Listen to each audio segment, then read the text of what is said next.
الصلاة والسلام عليك يا حبيب الله. الصلاة والسلام عليك يا نبي الله. صلى الله تعالى عليه وسلم. دیکھیے، سب سے پہلے ایک بات آپ یہ سماعت فرما لیں کہ جب بھی درود شریف پڑھنے کے لیے آپ سے کہا جائے بلند آواز سے درود و سلام پڑھا کرے، اس لیے کہ ہماری اور آپ کی کوئی نیکی کبھی قبول ہو نہ ہو، لیکن درود پاک ایک ایسا عمل ہے جو ہر حال میں اللہ تعالیٰ قبول فرماتا ہے. اس لیے درود پاک جب بھی آپ سے پڑھنے کے لیے کہا جائے اس کو ذرا بلند آواز سے پڑھنے کی آپ کوشش کریں. چاہے ابھی یہ درس سے پہلے جو پڑھایا جاتا ہے یا کوئی اور موقع درود شریف کا ہے تو اس وقت آپ شرم وغیرہ اس میں آپ محسوس نہ کریں، بلکہ درود پاک سرکار علیہ السلام کی بارگاہ میں پڑھا جاتا ہے. اور خود سرکار دو عالم صلی اللہ علیہ وسلم کی حدیث پاک ہے کہ جب میرا کوئی امتی مجھ پر درود پاک پڑھتا ہے تو وہ درود میری بارگاہ میں اس کے نام کے ساتھ پیش کیا جاتا ہے. اب اس سے بڑی اور فضیلت ہمارے لیے کیا چاہیے؟ حالانکہ ہم کو ایسا نہیں کہ فضیلت، بلکہ ہم تو سرکار پر بیچتے ہمارے لیے بہت بڑی بات ہے. لیکن یہ میں نے آپ کے ایمان کی حرارت کو بڑھانے کی نیت سے یہ روایت آپ کو سنائی کہ ہمارا نام سرکار کی بارگاہ میں درود پاک کی وجہ سے بارگاہ میں پیش ہوتا ہے. تو یہ بڑی سعادت کی بات ہے.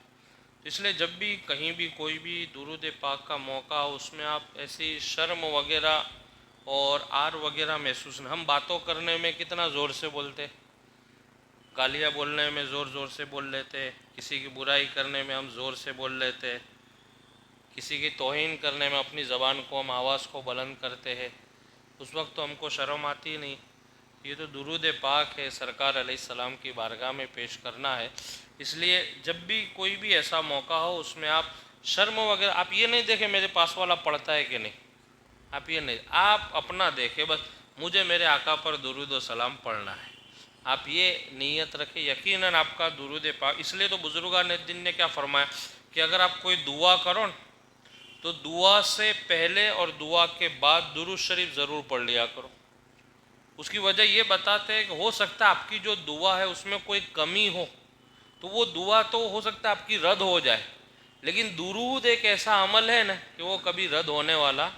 اب جب آگے اور پیچھے آپ درود پڑھو گے جب وہ قبول ہو جائے گا تو بیچ میں آپ نے جو جائز چیز مانگی ہے نا وہ بھی قبول ہو جائے گی. یہ درود پاک کی برکت ہے. اس لیے کبھی بھی درود پاک، اور یہ بہت بڑا عمل ہے.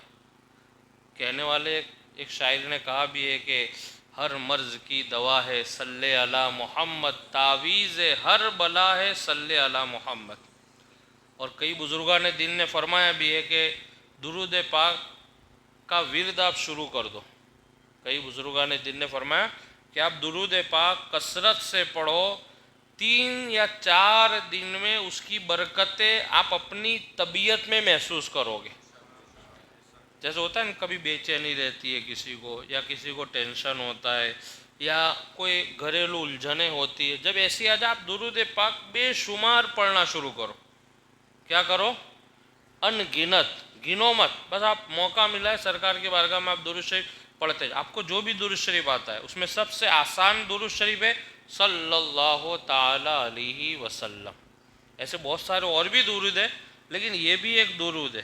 آپ کو دوسرے درود پڑھنے میں مان لو کوئی زیادہ بار بار آپ نہیں پڑھ پاتے، ہوتا ہے کئی لوگوں کو کہ بہت سی چیز زیادہ آپ نہیں پڑھ پاتے یعنی وہ عربی کی وجہ سے، تو آپ آسان درود شریف بھی آپ پڑھ سکتے ہیں صلی اللہ تعالی علیہ وسلم. آپ اس کی کثرت کریں، یقیناً آپ اس کی برکتیں بے شمار ملے گی. آپ کی طبیعت میں محسوس ہوگا کہ مجھے درود پاک کی برکتیں مل رہی ہے، کیونکہ درود پاک ایک ایسا عمل ہے. میں نے بیچ میں آپ کو ایک مرتبہ بتایا تھا کہ ایک رسالے کے اندر، آج بیان اس کا یہ نہیں ہے لیکن یہ بات میں نے چھیڑی اس لیے میں بیان کر رہا ہوں. ڈاکٹر اقبال صاحب جن کا نام آپ نے سنا ہوگا، بڑے مفکر گزرے اور اچھے شاعر گزرے ہیں. ان سے کسی نے پوچھا کہ آپ کو اتنا بڑا مقام، مرتبہ، عزت اور اتنا علم شعر و شاعری کرنے کا، اتنا علم آپ کو کہاں سے آیا؟ تو آپ نے ایک درود پاک کی ایک گنتی بتائی کہ میں نے سرکار علیہ السلام پر اتنے کروڑ مرتبہ درود شریف پڑھا ہے، اور پھر اس کو جب بانٹا گیا ایک دن کے حساب سے تو ایک دن میں کئی ہزار مرتبہ درود ہوتا تھا. یعنی آپ نے اپنی زندگی کے حساب سے بتایا کہ میں ایک دن میں اتنے ہزار بار درود پڑھتا تھا، اس طریقے سے میں نے اتنی بار پڑھا تو مجھے یہ مقام ملا. اور کئی بزرگان دین نے لکھا بھی آپ کے بارے میں کہ یہ درود پاک کی برکت سے آپ کو کئی بار سرکار کی زیارت بھی ہوئی ہے خواب میں. اور درود پاک تو عمل ہے بھی ایسا، کیونکہ آپ جتنا سرکار کو یاد کرو گے اتنی سرکار کی آپ کو یاد آئے گی. میں نے ایک روایت، یعنی وہ ایسی کوئی حدیث یا کوئی ایسا وہ نہیں ہے، لیکن ایک نصیحت آمیز ایک بات ہے، وہ میں نے آپ کو پہلے بھی سنائی، آج بھی سناتا ہوں. یہ حدیث نہیں ہے، خلاصہ کر رہا ہوں میں، ایک روایت ہے اور لوگوں کی نصیحت کے لیے کسی نے بیان کی ہے. ایک آدمی تھا، وہ ایک پیر صاحب کے پاس گیا مرید بننے کے لیے. تو پیر صاحب نے کہا ٹھیک ہے مرید بن جاؤ میرے. تو اس آدمی نے یہ کہا کہ میں مرید تو بنوں گا لیکن میری ایک شرط ہے. تو کہا بولو شرط کیا ہے؟ تو کہا شرط یہ ہے کہ میں خواب میں حضور کا دیدار کرنا چاہتا ہوں.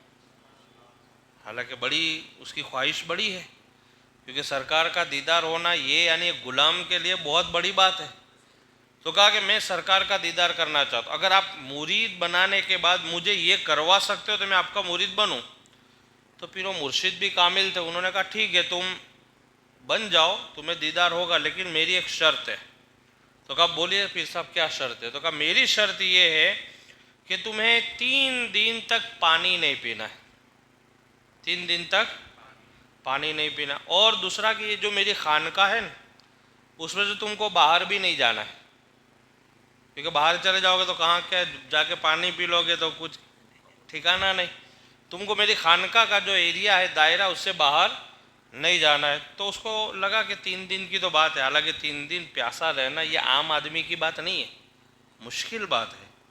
چاہے ٹھنڈی ہو گرمی ہو کوئی بھی موسم، آپ 3 دن تک کنٹینیوس آپ بغیر پانی کے آپ نہیں رہ سکتے. مشکل ہے، ناممکن تو نہیں کہہ سکتے لیکن عام طبیعت کے اعتبار سے مشکل رہتا ہے. تو جب پہلا دن گزرا اور جب شام آئی تو اس کو پانی کی یاد آنے لگی، ہر وقت پانی پانی کرنے لگا.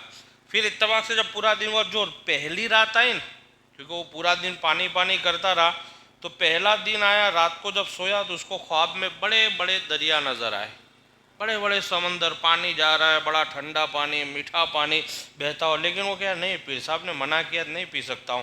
اس طریقے سے اس نے خواب کے اندر پوری رات گزاری. صبح میں اٹھا اور پھر بعد میں واپس دوسری رات پھر واپس خواب میں پانی پانی پانی ہی دیکھتا ہے، اور بڑا یعنی صاف ستھرا پانی گزر رہا ہے، لیکن وہ پیر صاحب کے حکم کے مطابق پانی پی نہیں سکتا تھا. پھر اس طریقے سے اس نے 3 دن ختم کیے، اور پھر ختم کرنے کے بعد کہا کہ پیر صاحب کی بارگاہ میں آیا کہ حضور اب تو مجھ سے برداشت نہیں ہو رہی پیاس، اب تو میں پہلے پانی پانی کرتا تھا، اب تو میں نے خواب میں بھی دیکھا کہ اب میں خواب میں بھی پانی ہی پانی دیکھتا ہوں، دریا ہی دریا دیکھتا ہوں. تو پھر پیر صاحب نے پوچھا کہ یہ جو تم دریا دیکھ رہے ہو، خواب میں پانی دیکھو، اس کی وجہ کیا ہے؟ کہ میں پورا دن پانی پانی پانی پانی کرتا ہوں تو خواب میں بھی پانی نظر آتا ہے. تو پیر صاحب نے کہا تمہارے سوال کا یہ جواب ہے، تمہارے سوال کا یہ، دن بھر تم نبی نبی نبی نبی کرتے رہو، خواب میں نبی تشریف لے آئیں گے. سمجھ میں آئی بات؟ یعنی ایک آدمی نے پانی کی لالچ میں دن بھر پانی پانی پانی کرتا رہا تو خواب میں سرکار تشریف لے، خواب میں پانی آ گیا. اور ایسے ہی اگر ہم غلام دین میں اگر نبی نبی نبی کرتے رہیں گے تو خواب میں سرکار تشریف لے آئیں گے. تو یہ سرکار کی بارگاہ ہے، یہ کوئی عام بارگاہ نہیں ہے. تو اس لیے درود پاک کی جب بھی بات آئے اس میں آپ کسی طریقے کی شرم اور عار محسوس نہیں کریں، بلکہ اپنے طور پہ آپ اپنا دل کھول کر کے سرکار کی بارگاہ میں درود و سلام پڑھا کر انشاءاللہ العظیم جو بیان ہے وہ آپ کل سماعت کریں گے. اللہ سے دعا ہے کہ اللہ رب العزت ہم سب کو زیادہ سے زیادہ درود و سلام پڑھنے کی توفیق عطا فرمائے. ان اللہ